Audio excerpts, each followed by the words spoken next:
네, 그동안 주님 안에서 평안하셨습니까? 이렇게 영상으로 또 예배한 지가 이제 3주차가 되어갑니다. 저도 조금씩 적응이 되어가고 있는 중이고, 전에는 그냥 제 앞에 놓여있는 핸드폰을 바라보면 핸드폰처럼 보였는데 지금은 성도님들처럼 보입니다. 저 핸드폰 안에 또 우리 집사님이 계실 것이고, 또 우리 권사님이 계실 것이고, 또 장로님이 계실 것이고, 또 형제 자매들이 있을 것이다, 이렇게 생각하고 또 핸드폰 화면을 이렇게 바라보고 있습니다. 오늘 함께 나누게 되는 이 창세기 강의, 전쟁에 대한 이야기거든요. 아브라함이 전쟁에 참전하게 되었고, 그 전쟁을 통하여 하나님의 역사를 경험하는 그런 내용입니다. 그래서 우리가 함께 살펴보면서 과연 성경에서 이 아브라함의 이 전쟁을 참여하여서 승리로 이끌었던 이 내용들이 과연 무엇을 우리 가운데 보여주고 있는가에 대한 부분을 살펴보고자 하는 것입니다. 우리가 이 장면을 이해하기 위해서는 창세기 12장부터 어떤 이야기가 흘러왔는지를 알 필요가 있죠. 하나님께서 아브라함을 먼저 불러내지 않습니까? 갈대와 우르 땅에서 우상을 숭배했던 그 아브라함을 믿음의 조상으로 세우기 위해서 그를 부르십니다. 그리고 내가 너에게 가나안 땅을 주겠다, 땅에 대한 약속을 하시고요. 그 다음에 두 번째로는 내가 그 땅에서 너에게 복을 주겠다, 축복에 대한 약속을 하십니다. 너를 복주는 자를 내가 복을 내리고 너를 저주하는 자에게는 내가 저주하겠다. 그래서 복의 근원으로 아브라함을 세워주십니다. 세 번째로는 내가 너를 통하여 너의 자손을 하늘의 별처럼 많게 할 것이다 라는 씨에 대한 약속, 땅에 대한 약속과 복에 대한 약속과 씨에 대한 세 가지 약속을 하시는 것입니다. 하나님께서 아브라함을 불러내시면서 하나님께서 가지셨던 그 계획이 무엇이었을까? 우리가 성경 전체를 그래도 그동안 함께 살펴보았다면 어느 정도는 짐작해 볼 수 있지 않습니까? 아브라함을 하나님께서 부르신 목적은 이것입니다. 아브라함을 통하여서 믿음의 민족, 하나님의 백성을 구성하시죠. 이스라엘입니다. 이스라엘 자체는 민족적인 의미가 있기보다는 하나님의 백성이라는, 하나님의 선택된 백성이라는 의미가 더 크죠. 그래서 아브라함을 통한 하나님의 백성을 만드시고, 하나님의 백성을 통하여 누구를 준비하십니까? 구원자 예수 그리스도를 준비하시는 것입니다. 그리고 그 구원자 예수 그리스도를 준비하기 위하여 그 공간적인 배경을 어디로 설정하셨는가 하면 바로 가나안 땅, 현재의 이스라엘 땅으로 그 공간적인 배경을 정하신 것이죠. 그래서 아브라함을 통하여 이스라엘 백성이 구성되어질 때 그 이스라엘 백성들은 예수 그리스도의 모태가 된 것입니다. 예수 그리스도를 이 땅 가운데 보내게 하는 아주 중요한 사명을 그들이 받게 되었고, 그들을 통하여 예수 그리스도가 이 땅에 오시고 예수 그리스도를 통하여 이 땅 가운데 하나님의 나라가 확장되어지는 놀라운 축복의 역사, 그것이 펼쳐지지 않았습니까? 이러한 역사를 구속사라고 말합니다. 오늘 우리 잠깐 언급이 될 텐데, 세상의 역사가 있고 구원사가 있는데, 이 세상의 역사와 구원사는 사실은 구원사를 위하여 세상의 모든 역사들이 배경으로 이렇게 존재하는 것입니다. 하나님의 역사가 이루어짐에 있어서 이 세상의 역사를 하나님께서 사용하시는 것이죠. 그래서 아브라함이 하나님의 부름을 받고 이제 가나안 땅에 들어가지 않았습니까? 들어갔는데 거기에 기근이 들지 않습니까? 하나님께서 그 땅에서 축복하기로 했음에도 불구하고 가나안 땅에 들어가는데 기근이 생긴 것입니다. 그러니까 그때 아브라함이 애굽으로 가죠. 아직까지 하나님을 신뢰하지 못하니까 도망하여 애굽으로 도피합니다. 애굽으로 도피하여서 자기 아내를 사라를 누이라고 거짓말을 하고, 또 그 위기 속에서 바로 왕이 자기 아내 사라를 아내로서 취하는 그런 위기가 생기지 않습니까? 그러니까 하나님의 구원의 역사가 진행이 되는데 인간들이 지혜가 없고 하나님을 신뢰하지 못하니까 아브라함조차도 거기에 역행하는 아주 돌발적인 행동을 해버린 것입니다. 우리도 그럴 때 있지 않습니까? 하나님의 구원의 역사를 우리를 통하여 이루시기 원하시는데 갑작스러운 돌발 행동들이 튀어나오지 않습니까? 그때마다 하나님이 개입하셔서 그 일들을 바로 잡으시죠. 그래서 하나님의 역사가 어떻게 드러났는가? 바로의 꿈에 나타나서 네가 취한 그 아리따운 그 사라라는 여인은 아브라함의 누이가 아니라 아내다. 네가 만약에 그 아내를 취하면 재앙을 내릴 것이다. 그러니까 바로가 깜짝 놀라서 그 다음날 아브라함을 불러서 네가 왜 거짓말을 했느냐 라고 하면서 그에게 풍부한 재물을 주고 아브라함을 보냅니다. 그래서 그의 조카 롯과 또 아내 사라와 또 풍성한 재물을 가지고 가나안 땅으로 다시 이제 돌아가게 되지 않습니까? 돌아가게 되면서 이 롯과 헤어지는 일이 있었죠. 우리가 지난주에 살펴본 것처럼 13장입니다. 아브라함은 이미 하나님을 경험했기 때문에 그의 믿음이 한 단계 업그레이드가 된 것이죠. 그래서 하나님을 신뢰하는 믿음이 생겼습니다. 그러나 롯은 여전히 하나님을 알지 못하니까 그가 어느 땅을 선택하냐면 소돔 땅을 선택하죠. 소돔 땅을 바라보니까 도시 문명이 이루어져 있고 사람들이 살아가는 모습이 너무 보기 좋은 거예요. 그 땅이 마치 에덴 동산 같고 애굽 땅과 같았더라. 에덴 동산처럼 아름다운 그런 것이 아니라 그가 그렇게 표현하는 것입니다. 과장하여서. 애굽 땅과 같았더라라는 것은 도시 문명이 찬란하고 아름다웠기 때문에 그 도시에 가고 싶다. 내가 거기서 살고 싶다라고 해서 롯은 소돔 땅으로 가죠. 그러나 아브라함은 눈을 들어서 하나님께서 약속하신 땅으로 가게 됩니다. 그런 믿음의 선택들을 아브라함이 하지 않습니까? 자, 이런 배경 속에서 14장이 등장하는 것입니다. 14장이 딱 등장하면서 전쟁 이야기가 벌어지죠. 세상의 역사가 흘러갑니다. 어떠한 역사가 일어났냐 하면 지금으로 따지면 세계대전과 같은 북방의 4민족과 남방의 5민족이 전쟁을 벌인 것입니다. 북방의 민족이 누구였는가? 1절에 말하고 있지 않습니까? 시날왕 아므라벨과 엘라사랑 아리옥과 엘람왕, 그돌라오멜과 고이망, 디달. 이 이제 북쪽의 4왕입니다. 여기에 가장 대표적인 왕이 누구냐면 바로 엘람왕 그돌라오멜. 이 왕이 가장 강력했던 왕이었던 것 같아요. 그 4절에 보니까 이들이 12년 동안 그돌라오멜을 섬기다가 가장 대표적인 그런 왕이었던 것입니다. 북쪽에 이제 여러 민족 가운데 아주 강력했던 왕권을 가진 군사력을 가진 그 왕 그돌라오멜. 자, 이들이 이 남쪽에 있는 5개의 국가를 어떻게 보면 그 종주 국가로서 조공을 바쳐서 그들이 혜택을 받는 그런 일들을 해왔던 것입니다. 이 남쪽의 4왕이 누구냐? 소돔왕, 또 고모라, 그 다음에 아드마, 스보임, 소알. 이렇게 2절에 소개하고 있지 않습니까? 이들과 지금 싸웠다라고 1절과 2절에 말씀하고 있죠. 어디서 싸웠는가? 3절에 보니까 다 시딤 골짜기 곧 지금의 염해에 모였더라. 염해라고 하면 그 사해를 의미하는 곳입니다. 해발이 굉장히 낮은. 여기에 이제 모여서 전투를 벌인 것입니다. 왜 전쟁이 벌어졌는가? 그 이유를 4절에 말하고 있죠. 이들이 12년 동안 그돌라오멜을 섬기다가 제13년에 배반한지라. 이 남쪽에 있는 남방 5국가가 강력했던 4국가, 비록 밑에는 5국가지만 위에 있는 4국가보다는 그 국방력이 굉장히 약했던 것이죠. 그들에게 조공을 바치고 어떻게 보면은 억압적인 상황 속에 있다가 우리나라가 일제의 그 침략 가운데 있었던 것처럼 그런 어떤 상황 속에 놓여 있다가 더 이상 못 참겠다라고 해서 반기를 든 것입니다. 그래서 전쟁이 일어나게 된 것이죠. 결과는 뻔하겠죠. 북방의 4국가가 그돌라오멜을 중심으로 하여서 이 남방에 있는 5국가를 다 쳐서 진멸을 합니다. 그 사이에 있었던 이 북방 4왕국과 남왕국 5왕국 사이에 있었던 이 국가들도 초토화가 되지 않습니까? 우리나라도 청일전쟁 이런 거 있었을 때 청나라와 일본이 싸웠지만 우리나라가 아주 초토화가 되어버리지 않았습니까? 마치 그런 것처럼 이 전쟁 속에서 가나안 온 지역이 초토화가 되어버린 것입니다. 이러한 세상의 역사, 이 전쟁의 역사가 흘러가면서 이 속에 누가 있었냐 하면 바로 롯이 있었다라는 것입니다. 자신이 어느 땅을 선택했습니까? 소돔과 고모라 땅을 선택했죠. 자기 눈에 보니까 너무 아름다웠기 때문에 내가 그 땅에서 한번 살아봐야겠다라고 그 땅으로 간 것입니다. 그런데 그 소돔과 그 고모라 땅이 침략을 당하여서 그때 롯도 포로로 잡혀가게 됩니다. 자, 한번 볼까요?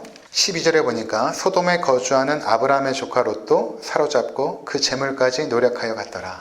자, 여러분, 롯이 자기 보기에 좋은 대로 선택한 결과가 이렇습니다. 사사기에서도 몇 번이나 언급되는 것이 무엇입니까? 사사시대에 그 암울했던 하나님을 섬기지 않고 우상을 숭배했던, 그래서 하나님의 백성들이 여러 민족들에게 침략을 당하고 짓밟힘을 당하고 그들의 울부짖음이 끊이지 않았던 이유가 무엇이었습니까?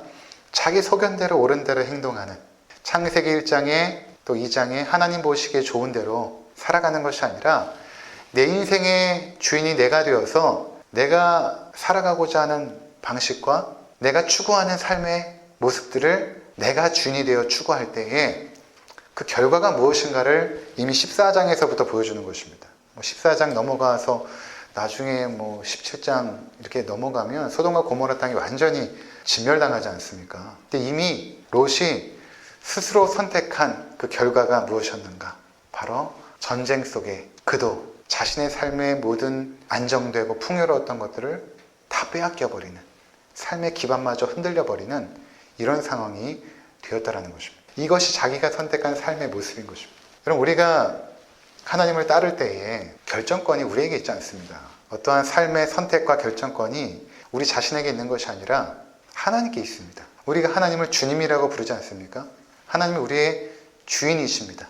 우리는 종이죠. 신약 성경에 가면 바울이 자신을 항상 뭐라고 표현하냐면 나는 그리스도의 종이다. 종이라고 하면 여러분 어떤 어감으로 들릴지 모르겠지만 원어적인 의미는 둘로스거든요. 종은 둘로스인데 이 둘로스는 노예라는 것입니다. 그러니까 엄밀한 의미로 따지면 나는 그리스도의 노예입니다. 이런 의미가 되는 것이죠. 노예들에게 삶을 결정할 주권이 없습니다. 우리에게 어떤 주권이 없습니다. 우리 삶의 주권은 하나님이 주고 계십니다.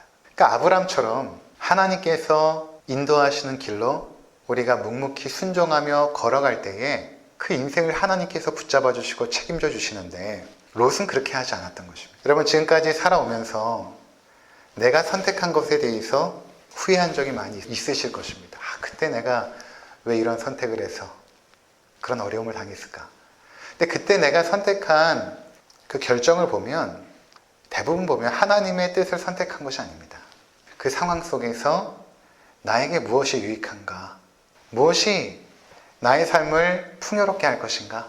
무엇이 나의 삶을 안정되게 할 것인가를 기준으로 선택을 하죠. 근데 그 결과는 우리가 뜻한 바대로 펼쳐지지 않습니다. 근데 오히려 나의 의지나 또는 나의 기대를 내려놓고 하나님께서 무엇을 원하실까를 선택을 하는 것입니다. 이것이 하나님의 영광이 될까? 내가 이렇게 결정하여서 이렇게 살아가는 것이 하나님의 영광이 될까? 이렇게 했을 때에 내 주변에 있는 성도들에게 기쁨이 되어질까? 그렇게 어떠한 결정들을 하게 되면 하나님께서 그 인생을 붙잡아 주시고 책임져 주십니다. 그러니까 14장은 결국 무슨 모습을 보여준가 하면 13장의 결과가 14장입니다. 13장의 아브라함의 결정, 그리고 13장의 롯의 결정, 그것에 대한 결과들이 14장에 이루어집니다.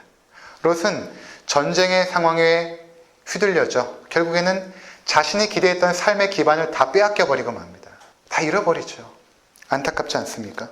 자, 그렇다면 아브라함의 선택과 그 결과는 어떠했을까? 아브라함의 선택이 13장에 나와 있다면 14장에는 그 결과가 어떠했을까? 14장에서 아브라함의 모습이 상당히 믿음이 진보했습니다. 아브라함이 이 정도의 사람이었는가? 예전에는 가나안 땅에 기근이 닥치니까 바로 애굽으로 도망했던 아브라함 아닙니까? 그리고 거짓말했던, 그 비겁했던, 아내를 누이라고 거짓말했던 그 비겁했던 아브라함이 14장에 오면 굉장히 담대하고 하나님의 사역을 위하여 진취적으로 나가는 그러한 멋있는 아브라함이 되어집니다. 그가 조카 롯이 사로잡히자 어떻게 하는가? 13장에 보면, 13절에 보면 도망한 자가 와서 이 전쟁통에 어떤 사람이 도망한 것이죠. 도망해서 히브리 사람 아브라함에게 알리니 그때 아브라함이 아모리 족속 마므레의 상수리 숲을 근처에 거주하였더라. 자, 여기서 독특한 표현이 히브리 사람 아브람이라고 말합니다. 이전까지는 아브라함이 어떤 사람이냐면 애굽 사람입니다. 근데 애굽 사람처럼 살고 싶었던 사람 아닙니까? 애굽에 내려가고 했으니까. 그런데 지금 성경은 뭐라고 표현하냐면 아브라함이 더 이상 애굽 사람이 아니다. 애굽을 사모하고 애굽을 흠모했던 아브라함이 더 이상 아니다. 그는 히브리 사람이다. 히브리 사람이라는 의미는 이 어원적인 그 의미를 보면 히브리라는 것은 건너왔다라는 것이거든요. 그러니까 아브라함이 갈대아 우르를 건너서 메소포타미아 강을 건너서 티그리스 강을 건너서 결국에는 가나안 땅에 정착한 그 사람이 바로 아브라함입니다. 건너다라는 것은 영적으로 어떤 의미가 있냐면 우리가 애굽은 사실은 성경에서 영적인 의미로 볼 때 죄악된 세상 문화를 말합니다. 요단강을 건너서 우리가 가나안 땅으로 갔을 때는 가나안 땅은 영적인 의미로 하나님 나라를 의미하죠. 그러니까 지금 아브라함은 히브리 사람이라는 것은 애굽의 이 모든 문명을 그는 건너간 사람이다. 더 이상 애굽을 기대하거나 소망하지 않는, 그는 이제 히브리 사람이 되었다라는 것을 지금 성경이 표현하고 있는 것입니다. 그래서 아브라함이 그 소식을 딱 듣자마자 어떻게 했는가 하면 14절에 아브라함이 그의 조카가 사로잡혔음을 듣고 집에서 길리고 훈련된 자 318명을 거느리고 단까지 쫓아가서 그와 그의 가신들이 나니와 밤에 그들을 쳐부수고 다메섹 왼편 호바까지 쫓아가 모든 빼앗겼던 재물과 자기의 조카 롯과 그의 재물과 또 부녀와 친척들을 다 찾아왔더라. 굉장히 담대하지 않습니까? 318명을 데리고 단까지 쫓아갑니다. 이 단은 가나안 지역의 맨 꼭대기, 성경에서는 단에서 브에일세바까지, 이런 표현은 이스라엘 전역을 의미하거든요. 그러니까 단이라는 것은 가나안의 맨 위쪽, 북쪽을 의미합니다. 거기까지 쫓아갔다. 318명을 데리고. 이 318명은 누구인가? 자기 집에서 길르었다 이렇게 말하는데, 원어적 표현에 보면 어릴 적부터 자랐던, 그러니까 아브라함과는 거의 형제와 같은 그런 사람들이었을 것입니다. 그 군대를 거느리고 갑니다. 근데 여러분, 이 전쟁이 얼마만큼 무모합니까? 그렇지 않습니까? 318명으로 북쪽에 있는 북왕국을 대항한다는 것은 말이 안 되는 것이죠. 근데 아브라함이 어떻게 그 전쟁에 참여하여서 롯을 구출할 수 있었을까? 그것이 어떻게 가능합니까? 우린 잘 압니다. 하나님께서 그 전쟁을 친히 치르신 것입니다. 아브라함의 전쟁이 아닙니다. 아브라함은 순종하여 갔을 뿐이고 그 전쟁은 하나님께서 친히 치르셔서 승리한 전쟁인 것입니다. 그렇다면 아브라함이 어떻게 그런 믿음이 있었을까? 어떻게 롯을 구하려고 가는 그 담대함, 군사력으로는 전혀 상대도 되지 않는데 어떻게 318명을 거느리고 전쟁에 참여할 수 있었을까? 그는 이미 12장에서 애굽에서 하나님을 깊이 경험한 것입니다. 하나님이 이런 분이셨구나 라는 것을 깊이 경험한 것입니다. 성경에는 간단하게 표현되어 있죠. 아브라함이 거짓말을 했지만 하나님께서 그 모든 상황을 회복시켜 주시는 그 역사를 아주 간단하게 처리했지만, 그 보이지 않는 그 하나님의 손길이 아브라함에게 얼마나 컸겠습니까? 우리가 다 표현하지 못하지 않습니까? 언어의 한계가 있고 글의 한계가 있으니까. 근데 아브라함은 하나님께서 애굽에서 주셨던 그 축복 속에서 하나님을 깊이 경험하니까 하나님의 살아계심 이거구나. 하나님은 정말 믿을 만한 분이고 신실하신 분이구나. 그분의 말씀에 순종하여 나갈 때 나에게 축복이 임하는구나 라는 것을 그가 깨달은 것입니다. 그러면서 처음에 하나님께서 약속하셨던 그 약속, 3가지 약속 아닙니까? 내가 너를 가나안 땅에서 축복하겠다. 복의 근원으로 삼겠다. 내가 너의 후손을 통하여 하늘의 별처럼 많은 믿음의 민족을 삼겠다라는 그 약속을 떠올린 것입니다. 그리고 하나님께서는 이 약속을 친히 이루실 신실한 분이심을 그가 깨달은 것입니다. 그 하나님을 의지하여 이 전쟁에 나간 것이죠. 여러분, 전쟁이라는 것은 성경에서 이미 이때부터 시작하여서 나중에 신약 성경에 이르기까지 이 전쟁의 상황은 우리의 믿음을 테스트하는 아주 중요한 배경이 되어집니다. 내가 정말 믿음에 있는가 또는 하나님을 믿지 못하는가를 어디서 우리가 깨닫게 되는가 하면 전쟁의 상황, 전쟁처럼 우리의 믿음의 실체를 드러내는 환경이 없습니다. 전쟁은 가장 참혹하고 두렵고 무섭기 때문에 그 상황 속에 던져지면 과연 우리는 어떤 믿음이 있는가가 드러나게 되지 않습니까? 예를 들어서 우리가 잘 아는 아주 위대한 전쟁이 있지 않습니까? 다윗과 골리앗의 전쟁, 블레셋의 그 장수 골리앗과 다윗의 전쟁. 다윗이 그때 청소년기였으니까 이 사울의 갑옷도 맞지 않을 정도였으니까 뭐 10대 초반 정도 됐을까요? 그런 어떤 나이지 않았습니까? 이스라엘에 수많은 장수들이 있었지만 골리앗을 상대하지 못합니다. 다윗이 나가죠. 그때 나갈 때 뭐라고 말합니까? 네가 내가 섬기는 하나님을 망령되이 일컫고 이런 상황 속에서 내가 만군의 여호와의 이름으로 내가 너를 상대하여 전쟁을 수행하겠다 라고 담대하게 나갑니다. 너는 칼과 단창을 의지하지만 나는 만군의 여호와의 이름으로 너에게 나간다 라고 물맷돌을 던질 때에 그것이 정수리에 명중하여서 골리앗이 넘어지게 되는, 이것은 단순히 다윗과 골리앗의 싸움을 보여주는 것이 아니라 하나님의 백성과 악한 사단의 세력의 전쟁을 보여주는 것입니다.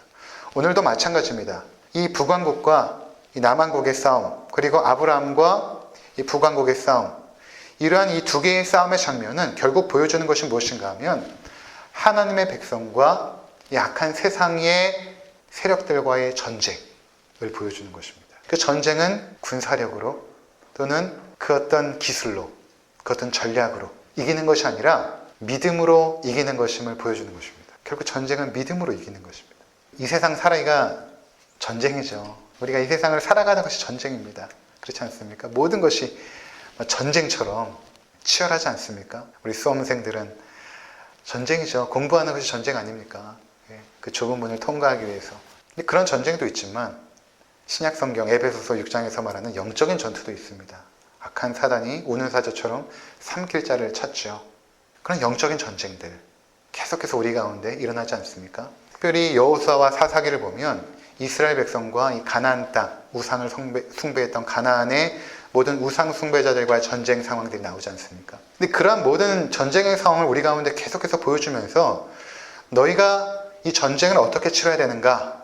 그 결론은 무엇인가 하면 결국에는 믿음과 순종으로 승리한다 라는 것을 보여주는 것입니다. 믿음과 순종으로 승리하는 것이다 라는 것을 보여주지 않습니까? 어떻게 이스라엘 백성들이 여리고성을 무너뜨렸습니까? 말도 안 됩니다. 여리고성을 무너뜨릴 때 그 하나님께서 명령하신 것은 무엇입니까?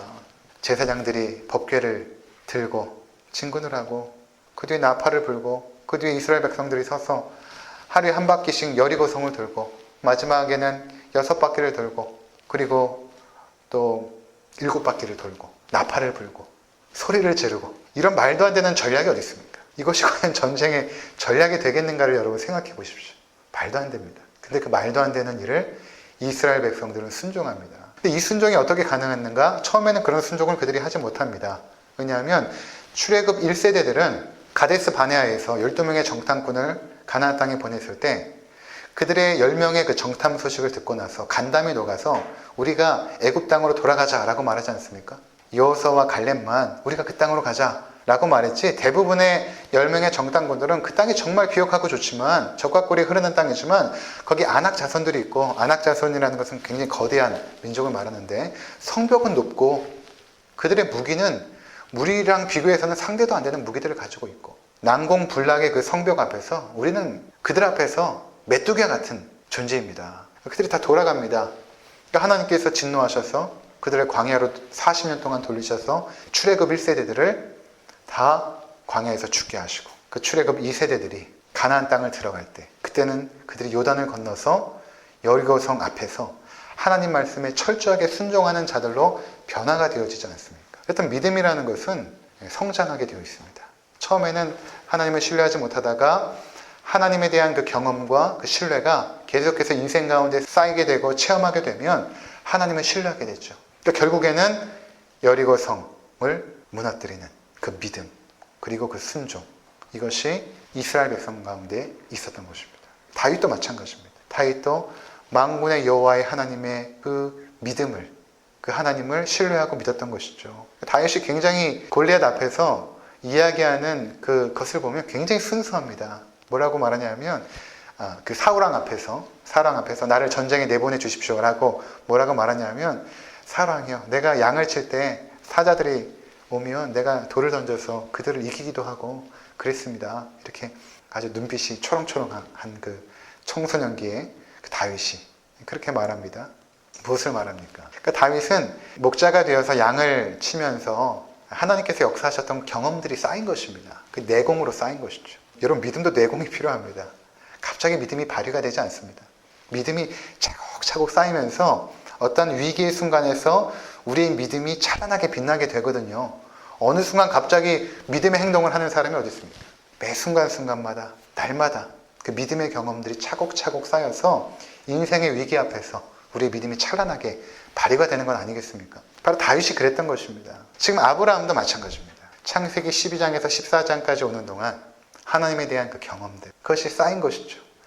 믿음으로 나가면 하나님께서 승리를 주시는구나. 비록 318명이지만 인원을 가지고 하나님께서 놀라운 역사를 이루실 것이다 라고 그가 믿었던 것입니다. 사사기에 보면 기드온이 300명의 군사와 함께 미디안 군사들과 싸워가지고 그들을 승리하게 되는 놀라운 장면이 등장합니다. 이제 기도원 이야기가 사사기 이제 7장, 8장 이렇게 쭉 진행이 되어지는데 어떤 사람은 기도원의 300용사다 이렇게 말하기도 합니다. 왜냐하면 처음에 12,000명이었거든요. 12,000명을 하나님께서 너무 많다.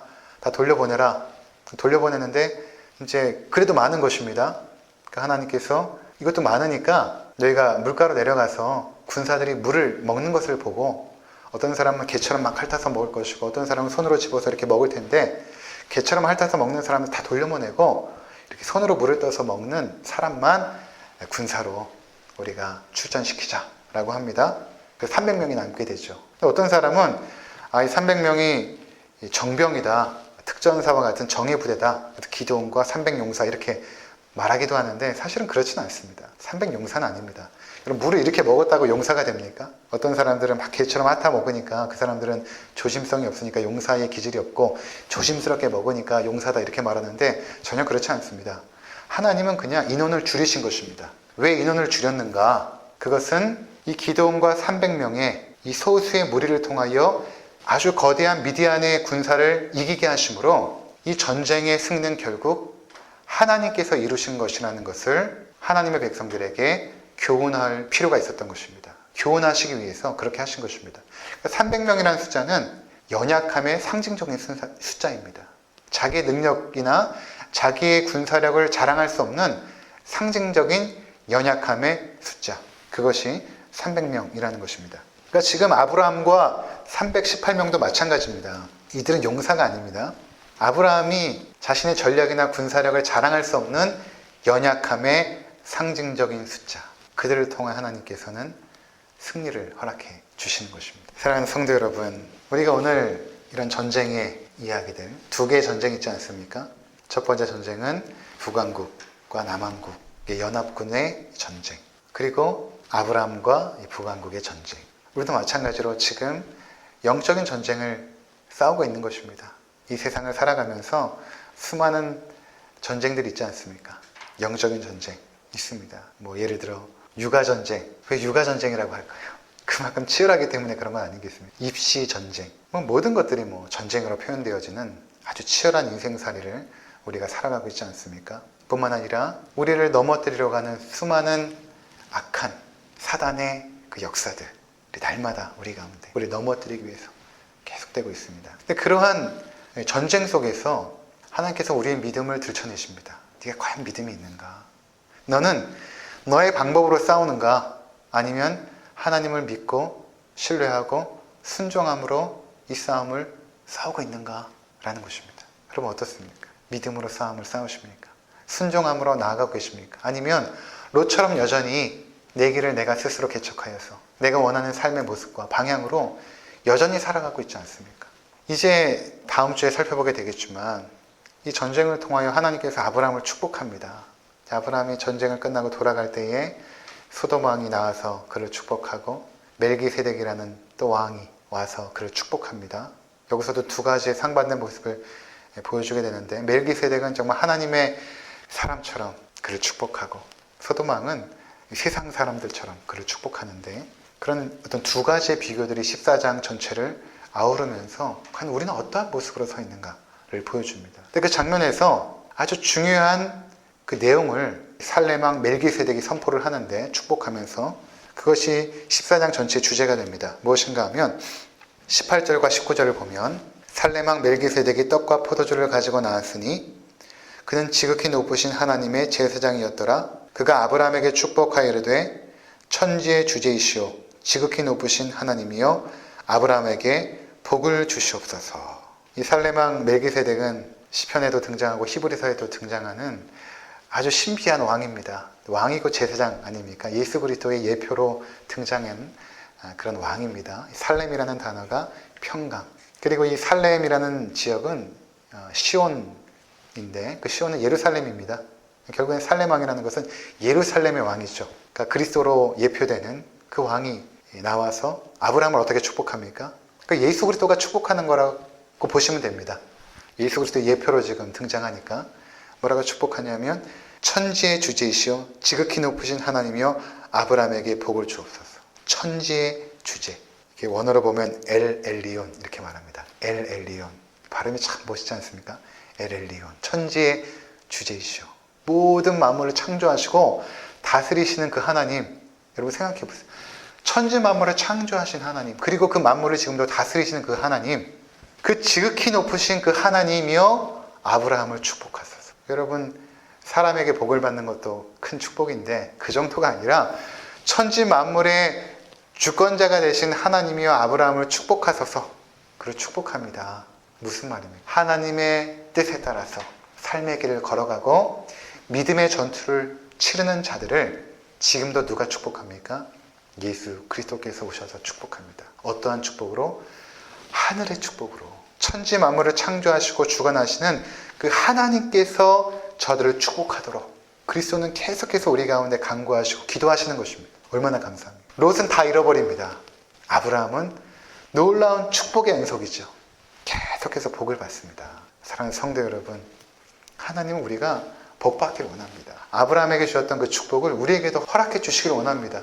여러분, 그러려면 하나님의 뜻이 무엇인가를 분별하시고 그 뜻 가운데 순종하시고 그 순종 가운데 믿음이 필요합니다. 믿음이 없이는 순종이 불가능합니다. 무엇을 믿는 것입니까? 하나님을 믿는 것이죠. 살아계신 하나님을 믿는 것입니다.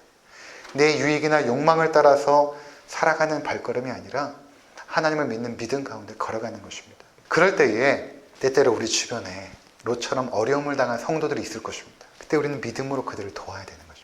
하나님, 나에게 믿음 주셨는데 저 형제는 믿음이 없어서 저런 어려움을 당하는데 하나님, 나를 통하여 저 형제를 축복하옵소서 라고 함께 믿음의 공동체가 그를 도와서 일으켜 세울 때에 롯이 아브라함의 축복으로 말미암아 아브라함의 도움과 그 믿음의 순종의 역사로 말미암아 롯의 믿음도 세워지는 것입니다. 아무쪼록 우리 기쁜 우리 교회 모든 성도님들 이 말씀 의지하시고 이제 우리가 살아가는 삶의 여정 가운데 믿음의 싸움 속에서 순종하시고 또 승리하시는 우리 모든 성도님들 되시기를 주의 이름으로 축원을 드립니다.